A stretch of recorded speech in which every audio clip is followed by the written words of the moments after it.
Olá pessoal, sou Maxwell e hoje irei conduzir vocês em um vídeo explicativo sobre a Lei 11.645 de 2008. Você sabia que o Brasil é um dos países mais diversos do mundo em termos de povos indígenas? Já reparou que muitas palavras que utilizamos no cotidiano, como abacaxi, mandioca e jacaré, também têm uma origem indígena? Muito bem, nesse vídeo vamos aprender mais sobre a Lei 11.645 de 2008, que tornou obrigatório o ensino da história e cultura indígena dentro das escolas brasileiras, e entender como isso contribuiu para a educação mais inclusiva e cidadã. A Lei 11.645 de 2008 foi resultado de muita luta e resistência por parte dos povos indígenas. Foi através dela que eles conseguiram reconhecimento e valorização de suas histórias e cultura na educação nacional. A lei foi responsável por alterar as diretrizes e bases da educação, que já havia sido moldada antes pela Lei 10.639 de 2003, que trazia a obrigatoriedade do ensino sobre a história e cultura dos povos afro-brasileiros dentro das escolas. Posteriormente, foi ampliada para incluir a temática indígena, buscando combater o preconceito, racismo e etnocídio que marcaram a colonização e a formação do país.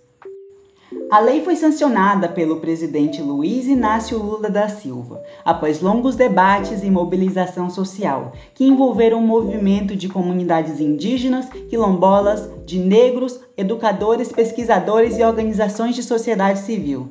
A lei representou um avanço na educação, mas em contrapartida enfrentou e ainda enfrenta dificuldades em sua implementação efetiva, como a falta de formação de professores, de materiais didáticos, políticas públicas de perspectivas decoloniais que respeitassem e valorizassem a diversidade étnica e cultural do país, mas ainda assim foi um marco importante para superar estereótipos e preconceitos em relação aos povos indígenas, promovendo assim uma educação mais inclusiva e representativa.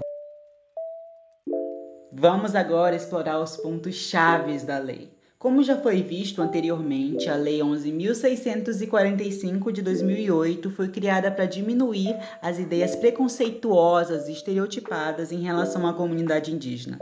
Ela trouxe uma necessidade de construção da história étnica de nosso povo, destacando os diferentes povos e as ações culturais existentes que a influenciou. Nos estabelecimentos de ensino fundamental e de ensino médio, sendo eles públicos ou privados, torna-se obrigatório o estudo da história e cultura indígena. Agora vamos discutir o modo que essa lei impactou na educação em nossas escolas. Basicamente, ela trouxe uma ampliação do conhecimento sobre a história e a cultura indígena, que por muitas vezes foi invisibilizada e distorcida nos currículos, livros didáticos e nos meios de comunicação. Ela valorizou a identidade e a autoestima dos estudantes indígenas, que por sua vez podem se reconhecer e se orgulhar de suas origens, suas tradições e seus saberes, bem como dialogar com outras culturas e perspectivas. A promoção do respeito e da convivência entre os diferentes grupos étnicos culturais que compõem o Brasil, estimulando o conhecimento da pluralidade, da interculturalidade e da cidadania. Além disso, contribuiu para a formação crítica e reflexiva dos estudantes, que podem problematizar as relações de poder, dominação e de resistência que marcaram e ainda marcam a história e a cultura indígena, bem como as lutas e os desafios atuais desses povos. Olá! Dando continuidade às falas do nosso colega Maxwell, nesse vídeo nós aprendemos o quão importante foi a criação dessa lei, tanto para os povos originários quanto para os povos afro-brasileiros.